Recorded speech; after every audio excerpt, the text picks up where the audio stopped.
Hey Tacticians, Sam here. I'm the set lead for Magic and Mayhem, a whimsical and hectic twist on the world of Magic. In the Magitorium, all types of Magic are welcome, and our champions have harnessed an incredible variety. Now, they're ready to test their magical might on the battlefield, so I hope you are too. In Magic and Mayhem, specialize in whatever form of magic tickles your fancy. We've got fire magic, ice magic, witch magic, you know, all your standard magics. But there's also mayhem, so let's get chaotic.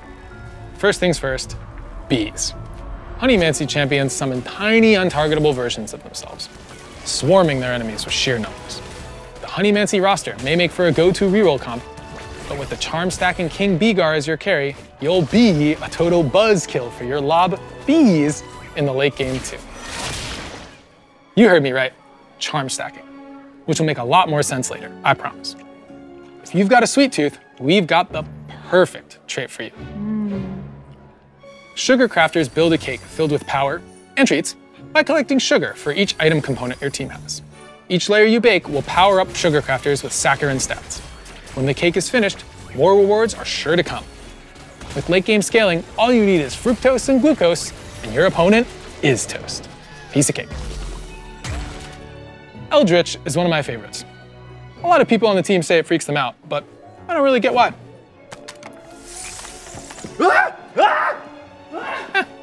Anyway, this trait summons cuddly friends. And if you hit 9 Eldritch, the biggest, cuddliest friend of all comes to scout your board. Briar will make her TFT debut as the 5-cost for Eldritch, and she's hungry as ever for friendship and blood. Satiate her hunger with your player health, and you'll grant her HP. Plus, she'll deal more damage the lower your tactician health is. Win-win. We're also welcoming Smolder to the Convergence for the first time as the 5-cost for our Dragon trait. This little 80 carry will fly around the battlefield, attacking the nearest enemy and dropping fireballs from above. Dragon will also bring back Shyvana as a shapeshifter and Namzi from Dragonlance as a 1-cost with a fiery sneeze. Dragon's attacks and abilities burn and wound, and if you can field all 3 of them, the power of their fiery friendship will upgrade all of their abilities. Then there's Witchcraft, whose units curse enemies with their abilities, making them lose a portion of their max health, take extra damage from witches, and eventually transform them into frogs. The 5-cost Queen of Witchcraft is also Queen of the Bats. Morgana sends out bats that seek nearby enemies, dealing extra damage if those enemies are low health. When her pretties kill an enemy, they have a chance to abduct it, granting a 1-star copy or one of their item components. Let the bat napping begin. I think we have time for a couple more spoilers. The Chrono trait starts a countdown, sped up each time a Chrono champion casts. Once the countdown completes, your team will restore a portion of their health. But at later breakpoints, the trait has the power to stop time for non-Chrono units, or even Chrono break all your units back to max health.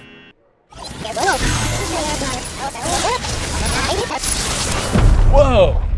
I wasn't done here. I haven't even talked about the Chrono units yet.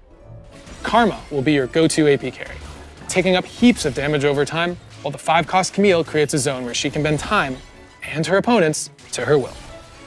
To bring the time magic fantasy of Chrono to the Convergence, we're looking to the stars with Wild Rift's Stargazer skill. Like Silco from Arcane or T-Hex from Legends of Runeterra, we're always excited for timely collabs. All right, that's enough for me. You'll see the rest when the set drops on PvE. But like I mentioned earlier, we still need to talk about charms. Matt, Alicia, give our friends the scoop.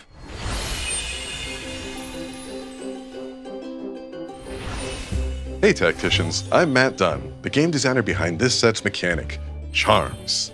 I'm here with Alicia Loring, who helped us make Charms a reality in-game. Charmed to meet you. I'm Alicia, the UX lead for TFT. Charms are magical abilities that you can purchase from the shop once per round from anywhere from 20-ish gold to completely free.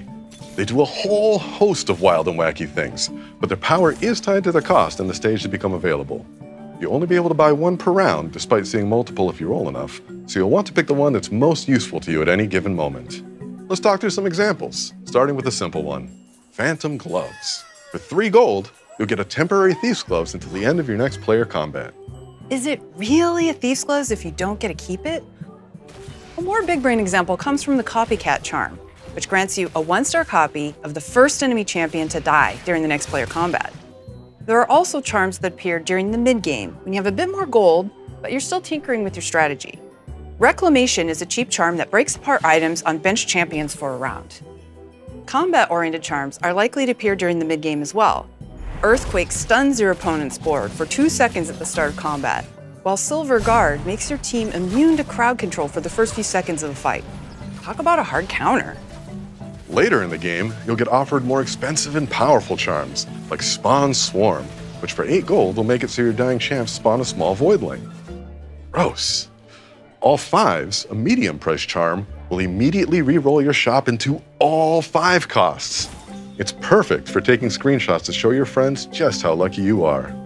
Lastly, we have Ascendant charms, which come from Xerath, a 5-cost Arcana champion with the unique Ascendant trait.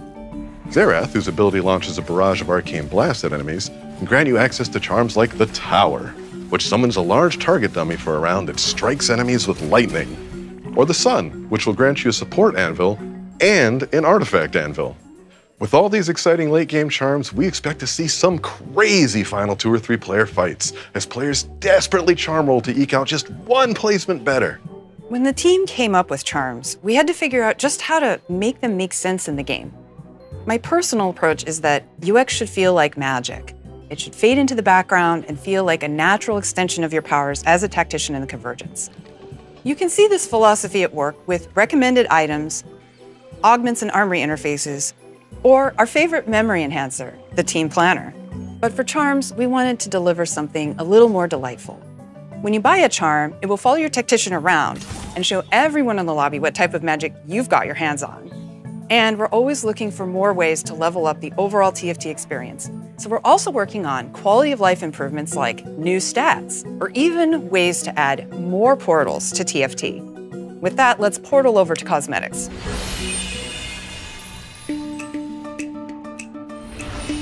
Hi everyone, I'm Theo, producer on TFT's cosmetics team.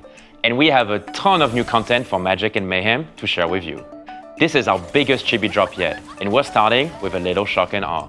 Chibi Misfortune and Chibi Battle Bunny Misfortune hit the Convergence at the start of the set, just a few hours into patch 14.15. Like and subscribe. Looking for something a bit edgier? How about the Shadow Clone Assassin Gone Galactic? Chibi Galaxy Slayer Z brings a finisher that will leave your opponent gray screen alongside an entire planet in the process. Then, in the spirit of buttery, flaky goodness, Prestige Chibi Cafe Cuties Gwen will make her debut. She'll release with a widescreen splash art, a new precedent for our Prestige tier content. She'll also have her own finisher, full of cute poses that will show you just what she's cooking. Spoiler alert, it's you. For those of you who want the full cafe experience, we're eager to serve. Or at least, these hardworking cafe bunnies are. They putter around the arena, serving croissants and sweeping up spills. But if you start sweeping the floor with your opponents, they'll swap their broomsticks for glow sticks and become your own personal cheering squad. Get a win streak going and, well, this happens. Lastly, a collaboration with an NA content creator who you probably know from his bootcamp. If you need another hint, check out this boom. The Bootcamp Boom will be available for all BoxBox Bootcamp and community participants for free during the bootcamp, and will be later added to the rotational shop for everyone to get in on the cubicle cardboard action. That's it for cosmetics for now. There'll be a few more new tacticians and of course, a new pass, but you'll have to wait till later to check those out. For now, let's see what the rest of the team is cooking up.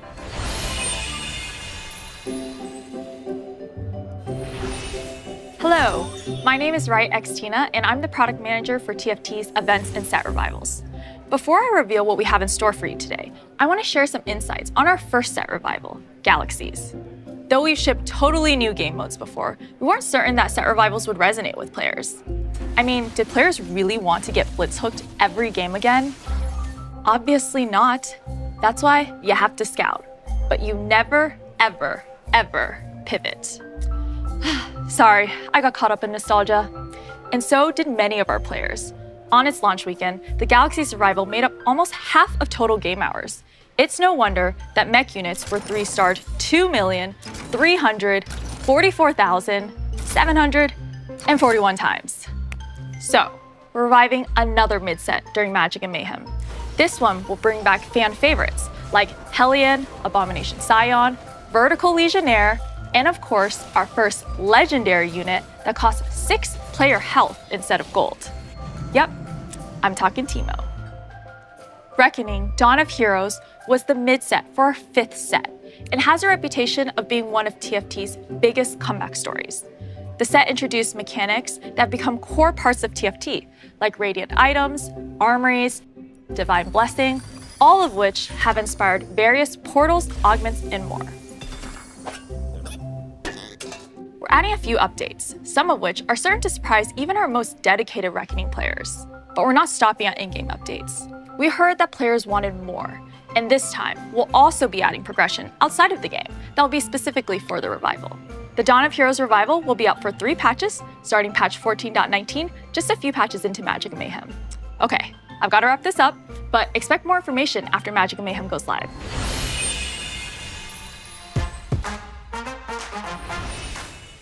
Hey everyone, Sherman here with an esports update before we do our last Magic and Mayhem spoiler. We've just finished our first set with our new competitive model. We're filming this in early May, well ahead of the Inkborn Fables Tactician's Crown. Last year, we brought our first ever TFT Open to Las Vegas. It was a huge opportunity to see the Western TFT community come to life. This year, I'm excited to announce that the next TFT Open is headed to Macau, December 13th through the 15th. Similar to how last year's Open was played on the second patch of Remix Rumble, the Macau Open will be played on our next set when it's still fresh. But don't wait to start prepping. Your ranking for Magic and Mayhem will determine your registration order for the Open. We're doing our snapshot on September 2nd, with ticket sales releasing later that week in a bracketed order based upon your rank. Tactician's Crown participants from Runeterra Reforged through Inkborn Fables will get first dibs.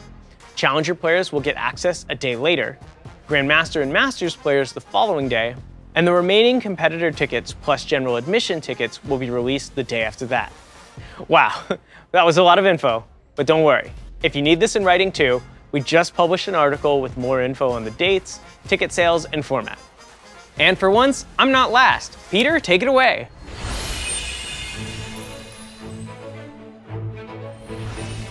Hello everyone, Peter Whalen here. The last time we checked in, Mort and I shared our new 3-set-a-year model. You all have been super excited about this, and it's awesome that we're now living in this world. With 3 sets a year, we have 3 pods working on a longer timeline to deliver higher quality content. At this point, we've learned a lot about what good looks like, from mechanics to traits, all the way to thematics. We're committed to investing in the stuff that makes each set feel special, like fun and unique portals, augments, and evergreen systems like items. Shout out to the 20 new artifacts released earlier in Inkborn Fables. We're also focused on the first 10 to 30 hours of a TFT player's experience. Learning the ropes of a deep, strategic, and fast-paced game is incredibly rewarding, but it shouldn't feel demoralizing. We're not quite ready to share just how we're looking to better this experience, but we can assure you that not only will this be good for new players, but also for you, our current players. Just think about how much easier it could be to get your friends into TFT and help your double-up climb. We've come a long way from summoners flooding the entire board with particle effects, or Ash accidentally firing a crystal arrow into a board far, far away. And with that, thank you so much for being a part of the TFT journey. TFT would not be the same without you, because together, we are TFT, and our future is bright. Oh, and before I forget, I think it's time to let the cat owner out of the bag. Thanks to our friends on Legends of Runeterra, we're bringing Yumi's owner to TFT. Nora, everyone's favorite portal-popping Yordle, will be hitting the convergence as a 5-cost in our portal trait. The trait is the perfect match for Nora. The only thing she loves more than tea, cats, and magic is when all of those things fall out of a portal at random. The trait shields portal units and then ejects random stuff throughout combat. We're talking about things like Ziggs bombs that deal magic damage, Horo snacks that heal your allies, maybe even a wild Krug. We can't have Nora without her feline companion. Nora's legendary Explorer trait brings Yumi along for the ride.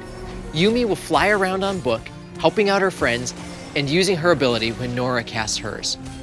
There's lots more Magic and Mayhem to discover, So be sure to check out Nora and the rest of the roster when the set goes live with patch 14.15 on July 30th. See you then.